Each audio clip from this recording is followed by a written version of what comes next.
All right, we're live, everybody. Hey, how are you? Welcome to the live stream today. Last week, I had been able to sit on a panel that was just an incredible conversation with six African-American leaders, men and women, and they shared their heart, they shared their stories, things that I had not even realized. And I have a number of friends that are African-Americans, but it was just so great to have a candid conversation about their experience living in this country and coming up. And we talked about from Dr. Johnny Parker last week. If you guys want to go back and look at our live stream from a week ago, he has created a framework, a 5-step framework on how to have courageous conversations, the ones that we need to be having right now, how to create a safe place by being a safe person so that these conversations can happen. And I talked about this week, we're going to bring on my buddy, Ford Taylor, and actually talk about how to have these conversations. So here we are. Here's my buddy, Ford. Ford, thanks for making the time. I know how busy you are. Well, thank you, John. It's always a joy and a pleasure to be with you live, face to face, whatever it is, just being with you anywhere. It's a joy. Thank you for all you're doing to impact our world.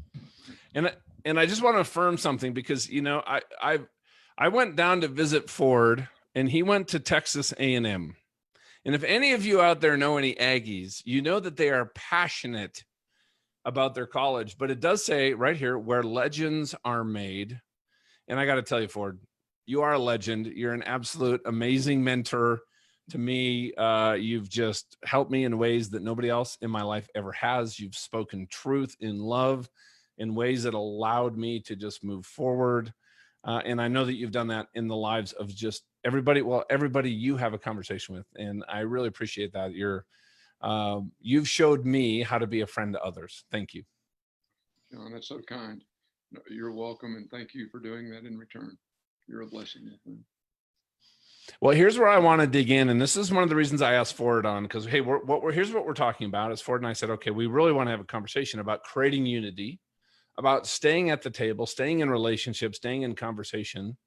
And what do we do? How do we play a role, which I believe we really can? It's a huge opportunity to start healing from racism and changing some of the things that we're seeing out there. And the reason I've thought of Ford first, because as a white business guy in Cincinnati, Ohio, this really touched your heart and you got very involved in Cincinnati in this. This was more than just a cause to get involved in. This was like you were on a mission because of what you were seeing. And I'd love for you to take us back and maybe share how you got involved. What were some of the conversations that happened over time? And then what we'll do, everybody listening, is talk about, hey, what can we do to do some of the things that Ford has been able to do in the world also? But let me turn that over to you, Ford. Yeah, well, thank you, John. So, I'm from Texas, which makes all this even worse. No, I'm kidding. But moved to Cincinnati as a businessman and kind of left corporate America for a season and started working on something called Transformation Cincinnati, Northern Kentucky, about getting the city to work together. The pastors across denominations, business people, education system, the police department, to get them to work together. I don't think I had realized the level of racism from my small town, where I came from. I don't think I'd realized how much of this existed until I moved to Cincinnati. And as I started meeting with different leaders, I would ask them questions, especially African-American leaders. What could I do to serve you? What can I do to get you to trust me? And the consistent answer was, we can't trust you 100%. And I would say, why? And they'd say, because you're white. Now, I didn't understand that back then. I completely understand it now. The good news is many of those same leaders will now introduce me as the white man that they would trust their church with, their business with, their family with. But that took a lot of work. And as you said, a lot of staying at the table. And so what I asked them to do was to teach me the things that I do that I may not be aware of, that may make me look like someone who is intentionally racist. In other words, if anybody denies that we have people in America that are intentionally racist, in other words, they want to hold people down. It's intentional. It's based on the color of their skin, white supremacy, use whatever word you want. But then there's the rest of us. And we say some stupid, ignorant things that sound just like those that are intentional that we don't even know we say. And I had no idea how many of those things I said. One example is I was asked to be on an African-American radio show for an interview around a large prayer event, believe it or not, that we were going to do at the Great American Ballpark. And the lady that interviewed me, she didn't even show up for the interview. She called in from the car and she lit me up. I mean, she really let me have it. It was an African-American friend, John, his name's John also, that we were co-hosting this event, a pastor. And she just lit me up on the show. And when it was over, her team came in and apologized that she did that to me. And over the next couple of years, she pretty much lit me up everywhere we went. And then one day, and now we tell this story together now, so I'm not sharing anything that's confidential between us. But one day, she got a call that the building that she operated her radio station in was coming. They were taking it away from her. She had one day to move. So I called some people that I know and I said, why don't you call over and ask if we can help her move? And we have 2 rooms in our building that aren't being used. And she wants to move in here. And she said yes, and we did that. Well, the next day she came in and said, so what's this going to cost me? And I said, well, why would I charge anything? The rooms aren't being used. Well, you're going to charge me a lot for the utilities. I said, no, the air conditioning's on back there, whether you're using it or not. And I'm trying to make this story a little shorter. And she goes, well, what do you want out of me? What's your agenda? Why would you do this for me after the way I've treated you? And I said, we're both humans. We're brother and sister. I do this because I love you. I mean, we're supposed to love each other. And sometimes family hurts each other. And so you hurt me a little, but that's okay. She goes, you got to have an agenda. I said, deep down, I do. I've got one. And she said, what is it? I said, I want us to be friends. She said, you want to be my friend? I said, I do. And she said, what would that look like? I said, that you would teach me the things that I don't know that would keep you from wanting to be my friend. And she says, okay, let's try one. I said, okay. She said, you know how you're always using the term boy and girl and gal? I said, yeah, I'm from Texas. We use that a lot. She said, do you have any idea how that makes me feel? I said, I don't. And she said, do you know the terms that back during slavery that were used derogatorily towards our ancestors? Get over here, boy. Get over here, gal. Hey, girl, get over here. That now still used all across athletics. I said, wow, I've never heard that before. Thank you for sharing. I'll never use those words towards you again. She said, what? I said, thank you for sharing that. I didn't know. And she gave me 2 or 3 more. And I said, wow, I had no idea. Thank you for sharing that. Well, we became very dear friends. And she actually stood up, John, at my 50th birthday party and asked if she could say something. And of course, she was told she could. And she said, I want to say something right now that I knew I'd never say to a white man and thought I'd never say to a white person. Probably the top 2 or 3 birthday gifts I've ever received. And she turned to me and she said, Ford Taylor, I love you. Thank you for teaching me to love white people. And you can call me girl anytime you want. Mm-hmm. And so, but what happened is we learned each other's hearts. I learned from her the things that I was doing. And I could tell you, John, how many stories you want that I would ask African Americans that would tell me things I was completely oblivious to. I had no idea of. And as the light bulb started coming on, I started realizing, wow, we do not have a clue the level of pain that we cause our brothers and sisters by what we do, the words we say. It's just crazy. We just don't know. And some do know, and they do it. Well, yeah, and let me ask you a question about that. So you create a safe place with who you are, and it's something I know that you've worked very hard on. Before we talk about maybe how to have some of these conversations, let's talk about who we need to be to show up so that those conversations actually happen. What are your thoughts on, everybody out there listening right now? I don't know anybody that's reached out to me that says, you know what, I don't want this to be the cause du jour because it's in the news, right? Guess 2, 3, 4 weeks from now, it's not going to be headline news. It's not, but the underlying issue is still going to be present. So who do we become so that we can be part of making change and progress long-term, not just have one conversation or maybe go to one meeting or go to one protest. We're actually part of making some permanent change. Yeah. Well, John, as you know, I believe that if we can stay at the table and we get to know each other, which is what happened in Cincinnati, leaders stayed at the table. We agreed you can say whatever you want to say. You know, we agreed that let's walk in humility, that even if we don't agree with each other, that we can sit and listen to one another. Okay. So staying at the table is so important, because when you know each other's hearts, you start realizing that the word you use may be the word that just happened. So, John, think about it this way. Think about the worst thing that you've ever done in your life or had done to you. Okay. And people that know my story know that, you know, and this, a lot of people want to make this my story, and it's not my story, but it is part of my story. As you know, I cheated on Sandra, and she didn't deserve that at all. Okay. But think about taking the worst part of our history as a couple, the worst part.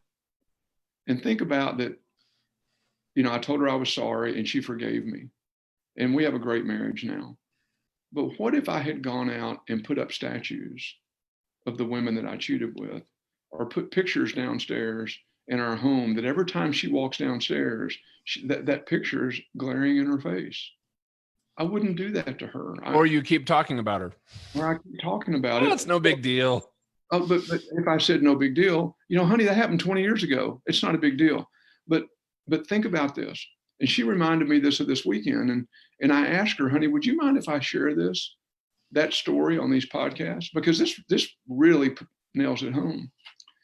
Years ago, I was in trouble. I mean, I was suicidal, taking all kinds of medicines. I was sick, and a friend helped me a lot, and we became best friends. And over time, he wrote a book because he's very, very good at what he does. He asked me to be the forward in the book, and I said yes. And so Sandra got the book, and she read it. And I came home that night, and she had read the forward, and she was hurt, and I didn't know why.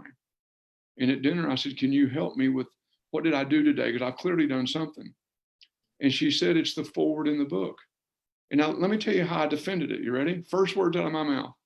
Honey, I talk about this at all of our trainings. It's on YouTube. I mean, you sit at speeches that I give telling my story, and people come up and tell me that, I mean, this is me justifying writing in the book. People come up to me and say, Ford, today while you were talking, I wasn't listening to you. I was watching Sandra. I believe you now. I believe that you got that kind of marriage from the way she looks at you, even when you're telling the story. Honey, you've heard me do this over and over. So, I mean, every way in the world I can justify instead of just listening to her pain. And after about an hour, what I realize is that when I stand up and talk about it, I talk about the pain, the anguish that we went through, the pain that I caused her, that I almost destroyed our family. But in a book, it's only 7% of the message. And John, listen, I had memorialized what I had done in the worst part of our marriage. What if we have memorialized what we have done as a country in the worst thing that we've done as a country? Instead of acknowledging that was wrong, we messed up. This is the worst thing that we could have ever done to other people. Because see, you don't go to Germany and see pictures of Hitler. They're not there. But if we could acknowledge that's the worst, like with Sandra, that's the worst part of our history. Why would I memorialize the worst part of our history and then try to justify that was okay? Because that's what I did. Yeah, and what I'm hearing for it is it's about showing up, having a conversation with somebody, not to maybe defend a feeling that you might have or a preconceived notion, or even if you hold something even as a core belief that to minimize things, but you're actually minimize things for your own personal reasons. But what you're saying is from that mindset, almost from a place of judgment, like a judgment mindset. And you would say, what I'm hearing is, right, let's show up with just a place of just pure curiosity that I want to ask questions. I want to understand. Instead of saying, well, it was 20 years ago, say, well, hey, how does that affect you today? That's it. Instead of injecting yourself into the conversation or a soundbite that you heard or whatever, let's just really seek to understand, because until we really understand and build trust, because trust is really lacking big time, right? And when I seek to understand, like the woman you talked about, because she understood that you actually really wanted to understand and you actually cared for her as a person, regardless of everything else. And it took time, because this is something you taught me, right? There's kind of these two spectrums of trust, right? There's people that just trust really easily. And then you have to prove me you're untrustworthy. And that's actually kind of how I'm wired. But my wife is on the other end of the spectrum. She's like, I don't trust people and I don't trust easily. And you have to earn my trust over time. And if you do one thing, you're forget about it. I even have to be careful for telling her about my interactions with some people I'm in business with, because she'll remember that 10 years later and say, no, you can't do business with that person. Remember? I'm like, oh yeah. I mean, so we also have to realize there's some people, we might have some great conversations like you tried to have with that woman, that that really, it's going to take some time. And guess what? That's why you have to say, stay at the table, because you're not doing it just to make yourself feel good or have a good conversation.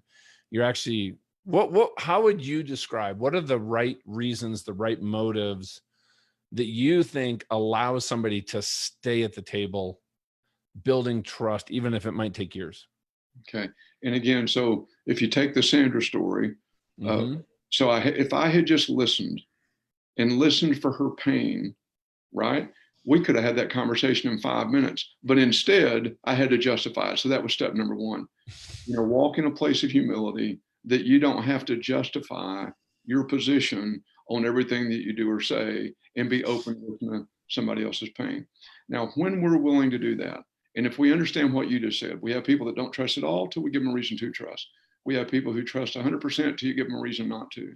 If we understand that continuum, then we realize that if we're working with people who don't trust us, it may take a long time to earn that trust.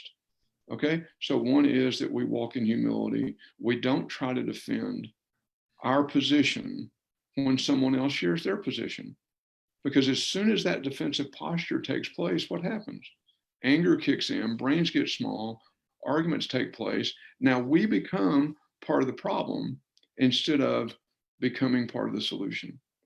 And when you stay at the table, you ready? Then you can get to that next level, which is truth. Now, there's three sides to every story. There's your side, there's my side, and there's the truth. And when you can stay at the table and get to the truth, because sometimes the facts and the truth are not the same. And so if you can get to the facts and the truth, most people believe that the truth sets you free. You don't have to be a person of faith to believe that, even though it comes from the faith. But when people really know the truth and the facts, it's amazing what staying at the table, learning that, can do to move a relationship forward. And we got lots of relationships that need to move forward, where we become part of the solution and not part of the problem. Yeah, I love that. And people are starting to comment here in the Facebook Live. Thank you guys. If you're listening right now, please post some questions, some comments. We'd love to hear from you. Kat Schreier, thanks for what you posted. And Marcia Ogletree posted this question. This was from earlier, so I wanted to circle back for it. Marcia, hopefully you're still on. And here was her question for it, was, how does the church sanction racism? That's what she asks. Okay. And so Marcia, actually Mo. Marcia Ogletree. No, she's Mo to me. We're dear friends. Oh, you know Mo. Okay. And she and I have been having this conversation for, I don't know, 17, 18 years. I can't remember, but a long time. And so what happens is, it does look like we sanction racism. And the best way, again, John, is for me to tell the story. I don't know how to do it any other way. So I'm working on this in Cincinnati. And as I'm learning more, and Marcia was one of those people who helped teach me, helped me to get my eyes open to what we would do. So if you're not driving, okay, and you're listening right now, okay, if you're not driving and you're listening, if you would, just for a couple minutes, would you close your eyes if you're Caucasian, if you're white, just for a moment? And I want you to go back in history with me just for a moment. And I want you to go to another land, and everybody that you're with is your family and your friends, and they're white. And then one day, some people that are also white, they come and they kidnap you and they put you in chains and they put you on a boat and they take you across an ocean. And on that trip, you can't see your family and you hear somebody crying that's sick and they're vomiting. And the next thing you hear is the crying stops and a splash in the water. And you're wondering, is that my child? Is that my spouse? And all the talking that's going on around you, you can't understand any of it because it's a language you've never understood. And here you are with all your white friends and family, and here's someone of a different color, a different hue, a darker skin. They take you across an ocean, and when you land, they put you up on a platform, and you don't know exactly what they're doing because you can't understand their language. But the next thing you know is you watch your spouse get put in a wagon with other people that look like you, and then you go to a different wagon, your child goes to a different wagon. And all of a sudden, when you drive off, you realize, hold it, we're being separated. And you stay in that position for years. And you're in a place where you're beaten by these people that look different than you, that sound different than you. And then one day there's a war that breaks out. And then one day you're told you're free and you say, what's freedom? You know, in our country, marriage is one man and one woman. And even though you have fought to keep the family unit together, even while you've been enslaved, you're asking the question, when did that start in America? Oh, here's some money. And you say, what's money? And so you set a foundation. You've been set in a foundation for people who, let's just call them black, and you're white. Now let's turn the clock forward years later. And then you walk into a church and you see a picture of our, what we call our Christian founding fathers on the church wall. Now here you are, and you're not even allowed for years to even go to a church that's black because you have to go to a white church because there's segregation that takes place. And then you walk into a church and you see all those founding fathers. I remember, you're going to look in their pictures, they're going to be black because that's who runs the country. And those same founding fathers put a taxation on you. They legalized you to be able to be enslaved. They legalized the killing of your spouse and your children. Now, all slave owners didn't do this, but a lot of them did. And a war broke out called the Civil War, and freedom came. But now let's turn the clock forward hundreds of years. And I know for me, my heart broke when I went through the Freedom Center. And the realization, John, came on for me that had I been alive during that time, I'm a really good businessman. I went to a church who would have taught me that slavery is okay, out of the Bible, because of the sin of Ham. I went to a church. It would have been systemic. I'm a good businessman, John. You know how much it broke my heart to realize, had I been alive, not only might I have owned slaves, I might have traded them. Because I would have been told, even by my church, that it's okay. And so years later, we still got pictures on the wall of the people that say, that legalize that. And we say, these are our Christian founding fathers. See, I love my black brothers and sisters enough to take the picture off the wall because it causes pain when they hear those terms. And we say terms like, let's go back to a time. We say it in our churches. Let's go back to a time when we were a more godly nation. John, think about if this was reversed and black people were saying, let's go back to a time that we were a more godly nation when we were kidnapping, raping, killing, taxing our white brothers. And we call that more godly. Do you think we would feel pain from that? And we do it right there in our churches. And we're just so clueless on how we make those comments and the pain that we bring.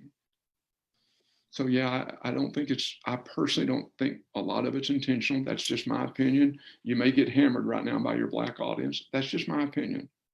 You don't have to agree with that opinion. But I also know that a lot of it is intentional, and I know that it looks the same. I have a feeling that we would feel the same way if it were reversed.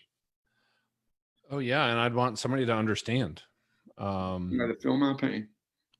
So, with that as a context, what when you're working with leaders, right, across communities and races, right, and I even hate that language because it almost sounds like they're these different groups, right? That's not the right. Does that make sense? Like I'm not right? But as we work with people, right, because they're people, they're not objects, they're not the labels that we put on people. What does it look like for us, Ford? What are some things that we can do, you believe, to either change our heart, our mind, how we're showing up, so that we can be part?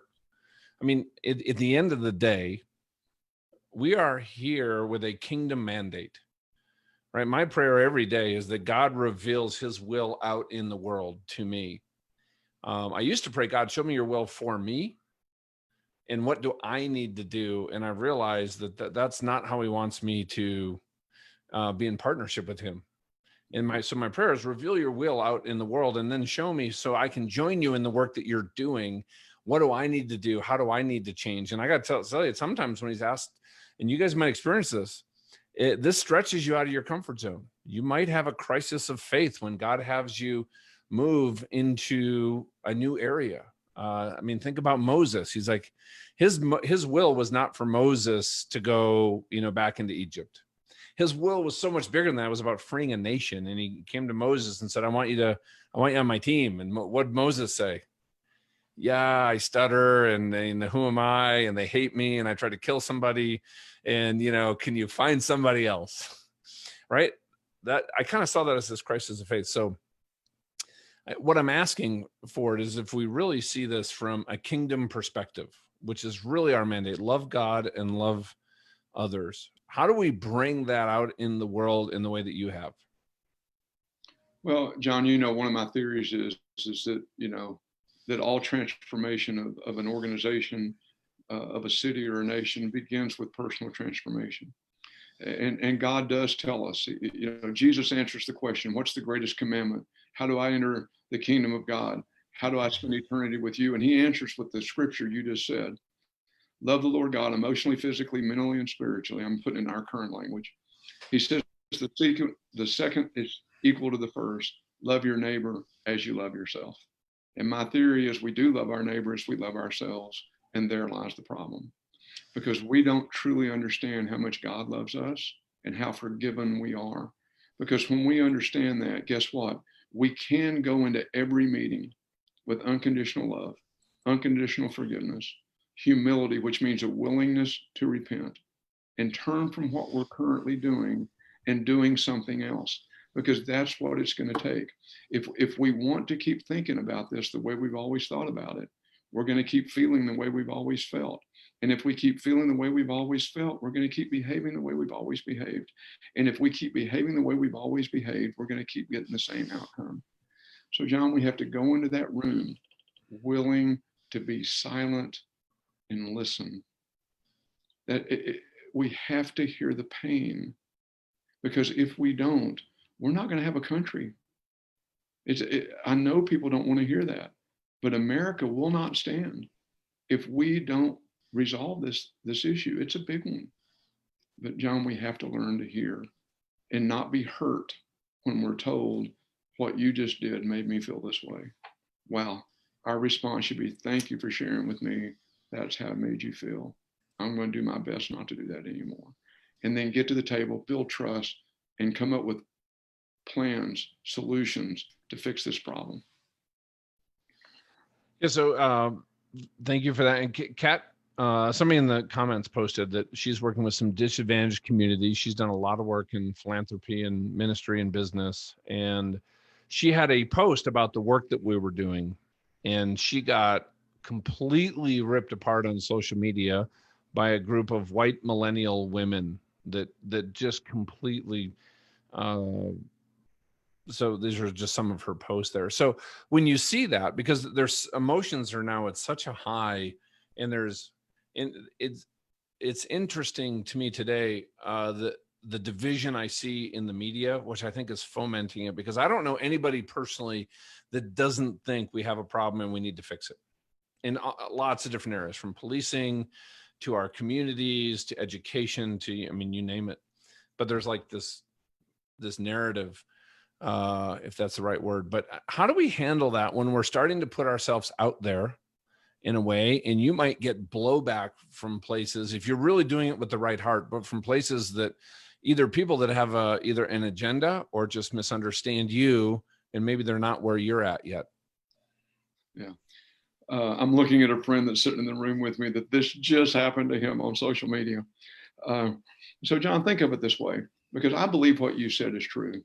I believe the vast majority of America are really, really good people. You've heard me say this. Everybody I meet is smart, gifted, or talented in some area. And almost everybody I meet has a huge heart. They care about the people around them. And where's the problem? If that's true, why can't we get to a place to solve these problems? Well, John, here's my theory.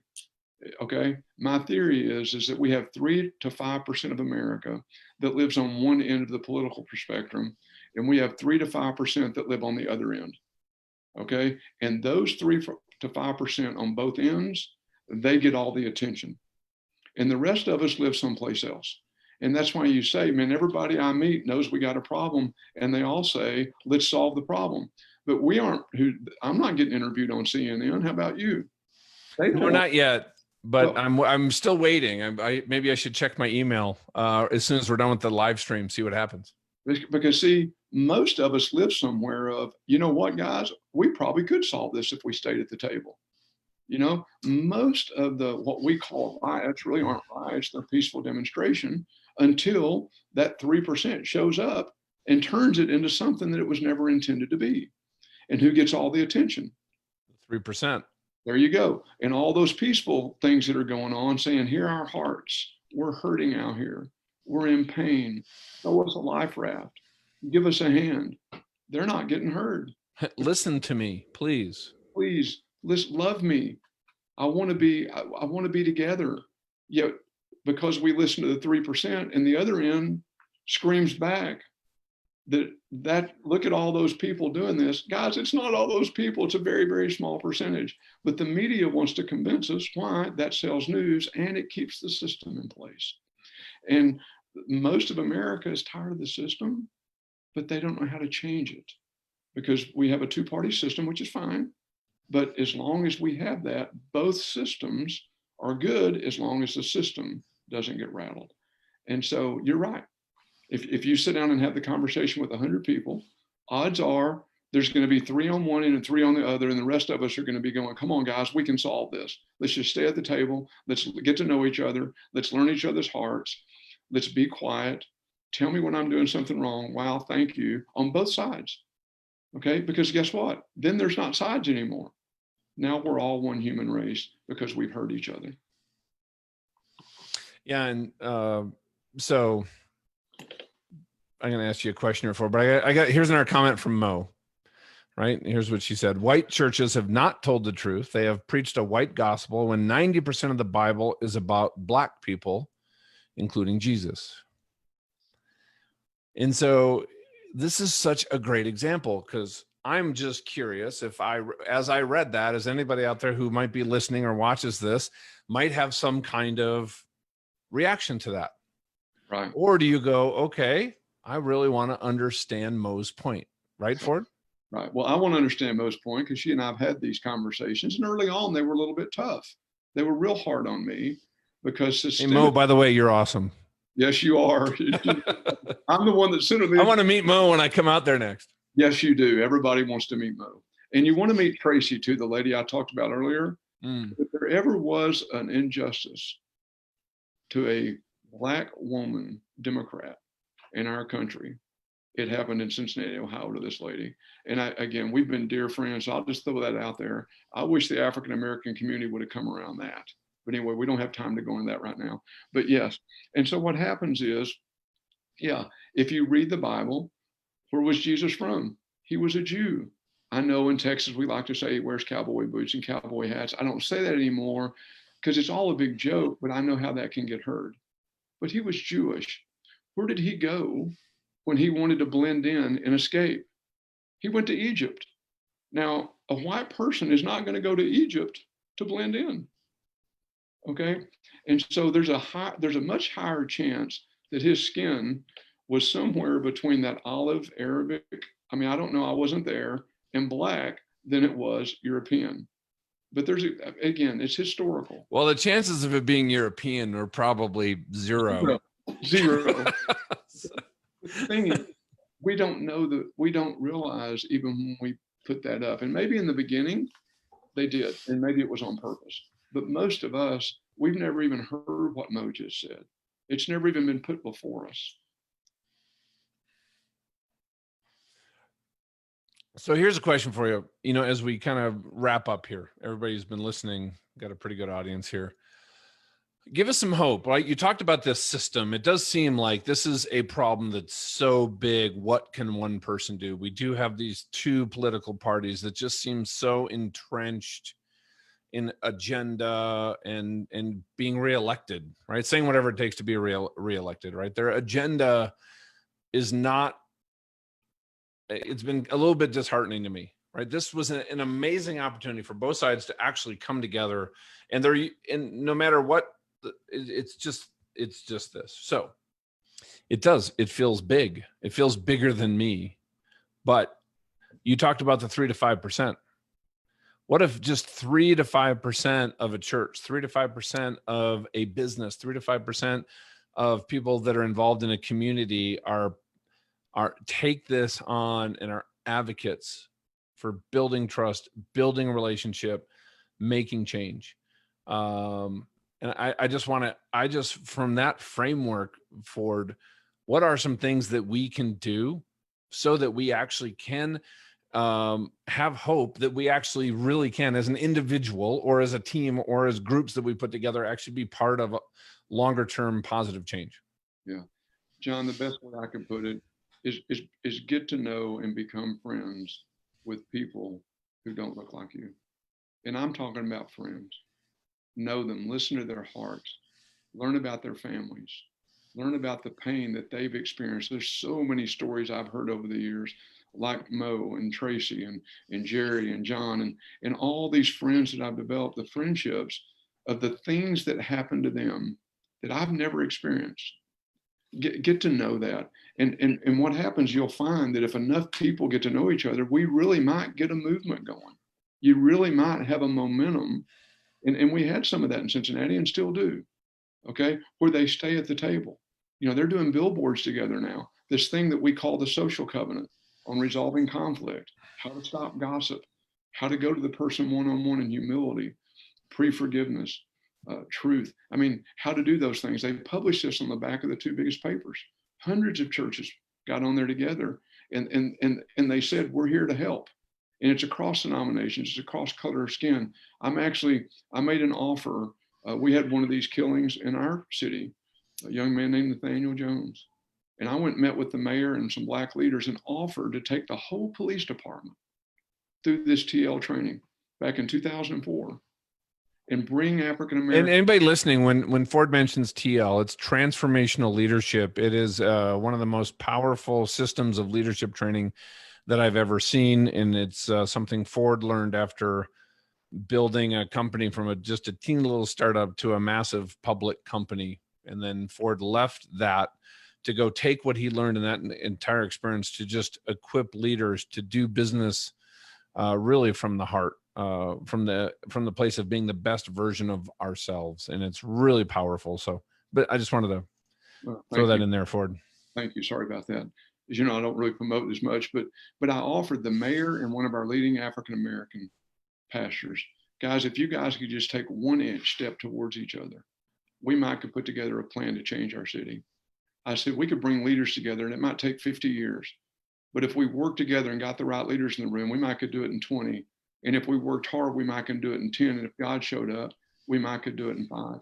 And I offered them, I said, I'm going to give you, I said, how many police officers do you have? And they told me, I said, look, I'm going to give you, it's between a $2 and $3 million gift. I will take the police officers through this training to get them to understand their systemic, whether you want to call it unconscious bias or racism. And again, depending on who's listening, you put the word in there you want. And bring African American leaders from the communities to go through this training together, to stay at the table, get to know each other. But you two have got to take 1 inch towards each other. And they both said no. Okay. Just so you'll know, that conversation actually is back on the table. I owe a phone call right now to one of our key police people in Cincinnati. He emailed me this morning and said, call me, let's talk. But we have to be able to do that. If we don't come to the table and get to know each other, John, how much longer do we have on to finish up here? We can go as long as we want. Okay. I want to share something I shared years ago. Yeah. And again, this isn't, I'm not doing this because it's a popular subject. I've been working on this since 2002. Okay, this isn't new for me. But I shared this years ago in Cincinnati. I've shared it in other countries. I get asked to speak on this in other countries. And racism is everywhere. It is not just in America. But I want to put this in terms that America, that maybe we can understand it. And I shared years ago, guys, I want us all to imagine that we're out in the ocean and we're just fishing. And we're fishing in 4 different boats and a storm blows in. And we can all see each other, and one of the boats starts sinking because the storm overwhelmed it. And here we are in the other 3 boats. We got life jackets. We could go save the people that are sinking over there. But we chose to keep the life jackets for ourselves and not to come help them on the boat. I want you to hear this, because at that moment in time, right now, the most important life in that ocean is the one that's sinking on the boat. Not that they're not all important, but it's the one that's sinking. And I shared back then, and I still say it, if we don't throw the life jacket to the sinking boat and pull them in, here's what will happen next. You'll see another boat sinking. And when that boat starts sinking and we don't help that boat, those people will drown too. Then you'll see a 3rd boat sinking. And then we as a country, one day, our boat will start sinking. And there'll be no one to throw the life jacket. So if we aren't careful, if we don't throw our life jackets to the sinking boats, we may not have anybody to throw their life jacket to us one day.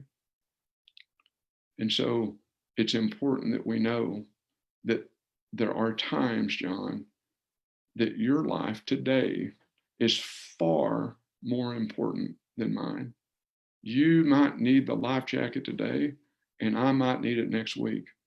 And right now, John, for hundreds of years, our African American brothers and sisters have been asking us to throw them a life jacket. Because I got news for you. When I get in trouble and when I'm having a downtime, I got lots of African American Black brothers and sisters. They don't even hesitate to throw me a life jacket. And when we learn that that's what's going on, this problem can be solved. But we have to stay at the table. We have to quit being defensive. Mo has to be able to say what she said, and us be able to say, wow, I hadn't thought about that before.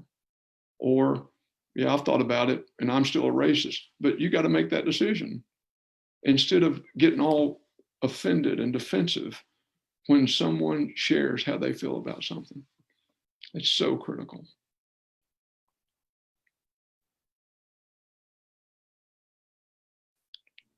Oh, I had mute. My grandson, I'm home babysitting my grandson, just me and him. So he's a little bit in the background. So Mo, here's what Mo posted as you were just sharing. She said, John, start learning the truth for yourself. Hang out with people of color who are not afraid to tell you the truth.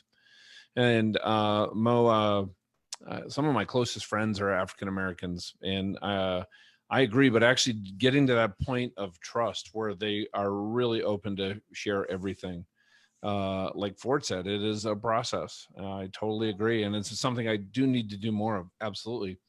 And not because I want to say I have African American friends, but because it's the right thing to do. Right. There's a difference. Right? Like, don't call somebody who, if you're white, who's African American, just because you want to check in the box, right? That is the wrong heart. I don't know if I'm saying that right, Ford, but yeah. Let me share something, John. Yeah, it's about motive and motivation here. But then she also said she'll find, hey, the book of Genesis happened in Africa, tribe of Judah, tribe of Benjamin. We're in Africa, but go ahead. No, you're right. And so one of the things I learned early on in this process is one of my comments back in this learning process when I was lovingly getting my teeth kicked in And Mo was lovingly, Tracy, and I mean, so many of my friends now lovingly kicked my teeth in, not in a mean way, but they cared enough because they knew I wanted to learn and they kept teaching me. But one of the things I would say is that one of my best friends in high school was Black. Okay. And they said, when you say that, it sounds like you probably played sports with somebody. And so I said, you know what? Then I won't say that anymore. You know what? I hear you. That will not be my immediate knee-jerk reaction. Because see, the truth is, I had 3 best friends in high school, and one of them was Black. We were president and vice president of the junior class. We were president and vice president of the student body. We were co-disciple leaders in our church. Okay.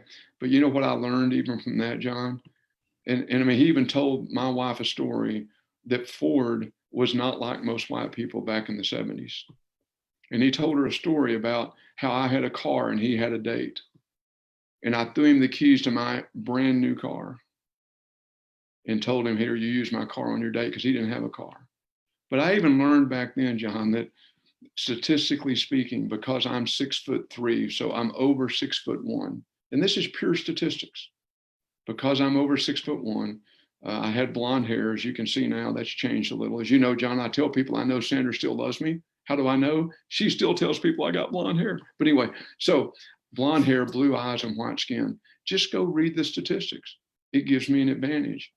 And Jerry Cooper, back then when we were getting ready to run for student government, he asked me, would you mind if I run for president and you run for vice president this year? And I don't think it was out of racism or even necessarily an unconscious bias at the time. It might have been. I just don't know. I think it was all pride and ego. And I told him no. And if I had to do over, I would have said yes. Let's fix this problem.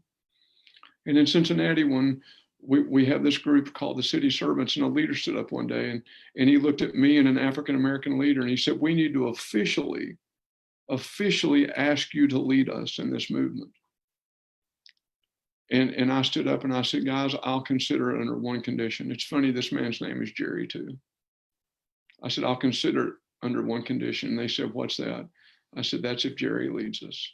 So he's the chair and I'm the co-chair and I follow his leadership. And anytime he and I don't agree, we'll talk privately, but y'all need to know that if we don't agree, we're going with his idea. If you're open to that, I'm open to doing it. So see, what I learned in high school, when I said no to that Jerry, I realized that we're not going to fix this problem unless we white people are willing to follow Black leadership in all these different areas. So Mo is right. Get to know someone. John, even on that city servant team one day, one of our white leaders, and if I named these names, some people in America would know them, but across Cincinnati, they'd be known, looked at one of the Black leaders and said, I'm so glad we're friends. Now, this was years ago. And the Black leader looked at him and said, what makes you think we're friends? And he said, look at all the work we're doing together to change our city. And he looked at him and he said, what's my wife's name? What's my children's name? What neighborhood do I live in? What's my biggest pain? And all the white guys were stumped. And the Black guy pointed at me. He said, you see this guy? He's my friend. I've been to his home for dinner. He's been to my home for dinner. My family all knows him by name. And he knows my biggest pain. He said, you guys guess what's my biggest pain? None of the white guys could guess. And he goes, Ford knows my biggest pain. And all the other Black men in the room went, you told him? All of them had told me. Because see, it's not what we think it is. And the white guy said, Ford, tell us. I said, not a chance. Go make friends. Because when they're your friend, they'll tell you the things that Mo just said to us. They'll tell you where the pain is. They won't be afraid. Why? Because they'll feel safe. And I am so, can I say this, Mo? I'm so proud of you for feeling safe to say what you just said on this podcast. Because I think probably I don't know, but we're probably a majority white audience. And for you to stick your neck out and say those things in a place of safety. Thank you for sharing those. Thank you for the love that you pour out across our city and even today by loving us enough to say what you said.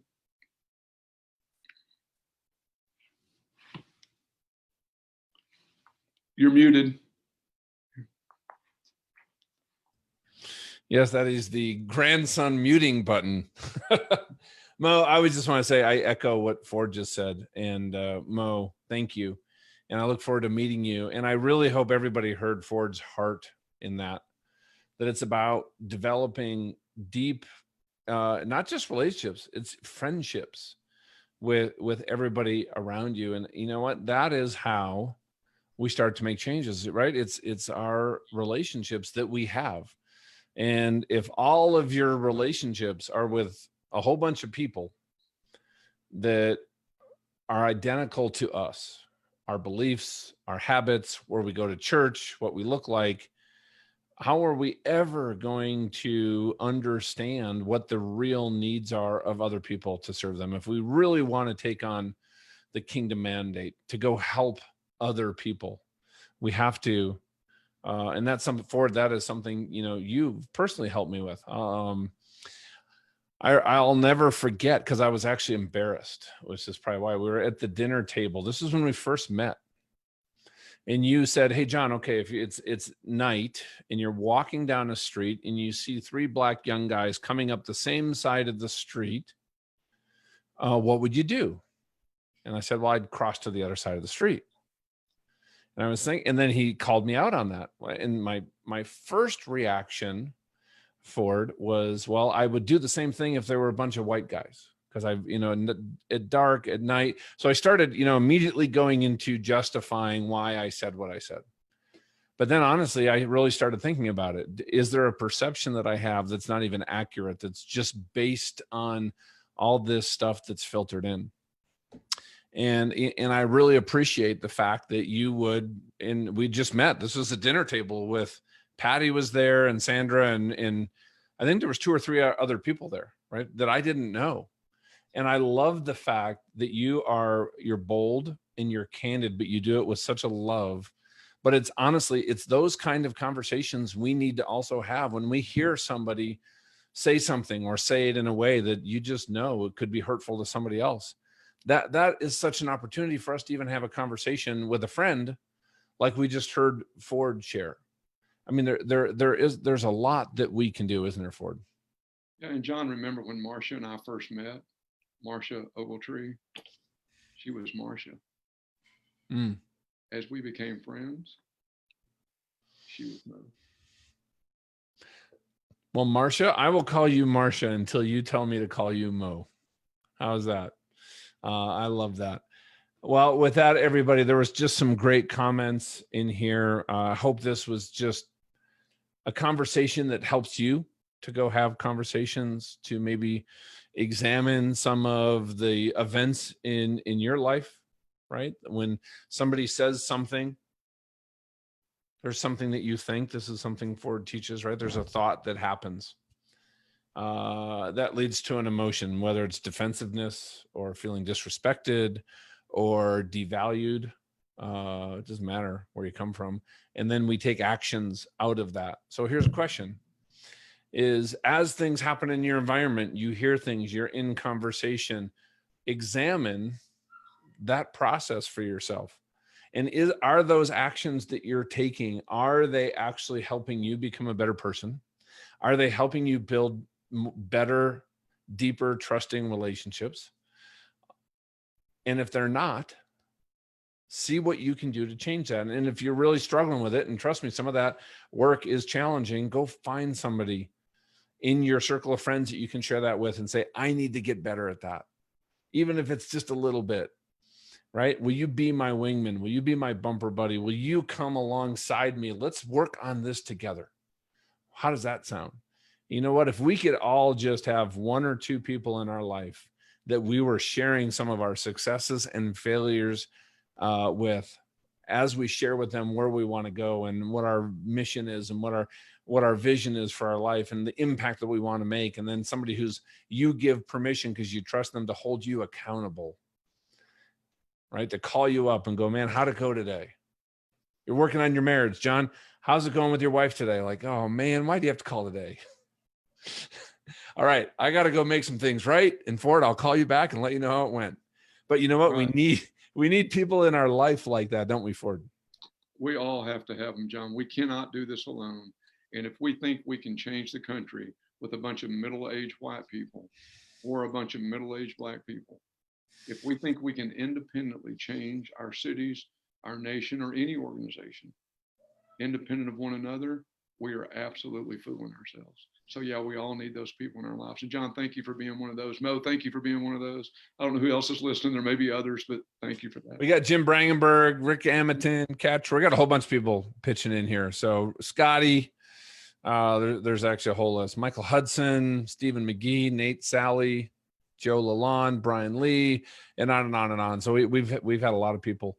I don't want to name everybody off because I'll forget them. But it's just, hey, as we wrap up and we close, and people have been listening for, just what final thoughts do you have? Well, John, as we talked about, I'm about to start doing a podcast that you've encouraged me on and have offered to help. And the name of it, doesn't matter what the name of it is, but the premise of it is going to be called Let's Get Lit. Okay. And lit means, what if we could learn to love each other in a way that I care more about you than I care about how you feel about me? Would I make you more important? What if that happened? So that's the L. And what about the I? What if we understood that we truly as leaders can have influence? If you have influence with at least one person in any sphere in which you live, work, or play, that makes you a leader. And think about the influence. You can influence up to your boss, your coach, your school teacher, your parents. You can influence across, that's your peers. Okay, or you can increase what we would call influence down. That could be employees, children, classroom, or what's most important potentially is that we have influence with ourselves. And what if we truly did what John said a while ago? And we got to know other people that would be bumper buddies, that we truly could start influencing ourselves to impact our own change. And of course, I believe the fifth level of influence may be the most important, and that's our influence with God. And what if we did that in a way that we were willing to change, be transformed, become something different tomorrow than we are today? And we understood that's a process, and we stayed at the table as we go through that process. What if we truly could learn to lead? To love, influence, and transform? Might we make a difference and see a shift in what's going on in our organizations, our families, our churches, our businesses, our governments, and who knows, maybe even our cities? And wow, what would happen if it happened in our nation? Well, that's a beautiful vision. And the answer to the question, can we make a difference as an individual, is a resounding yes, because anybody in partnership with the Father, because Marcia just posted, you know what, you must first know the truth. The truth will dismantle our prejudgments and begin to chip at a racist system. And that starts with doing everything in partnership with the Father, with Jesus, Holy Spirit guiding us. And yes, I believe one person in partnership and then in community, God can change everything. It's the wrong question. Can I make a difference? Right? And so the answer is yes. So love you guys. This has been awesome. This is a start of a conversation. I would love to hear from everybody here, conversations that you're having, how this impacted you. What are some things you took from this that you're going to go out in the world and maybe start doing? Conversations you need to have. Maybe you're going to start examining some of your beliefs, or maybe how you show up in a situation. Is it from a place of judgment or a place from learning and curiosity? And anyway, if anybody wants to also know more about Ford, you can go to transformlead.com. And the transformational leadership that we talked about, you guys can also go through that. And it's at TL for transformational leadership, TLondemand.com. And so loved it. Anything we can do to equip, to inspire, and to launch you into what you are called to do, that's what we're here for. So love you guys.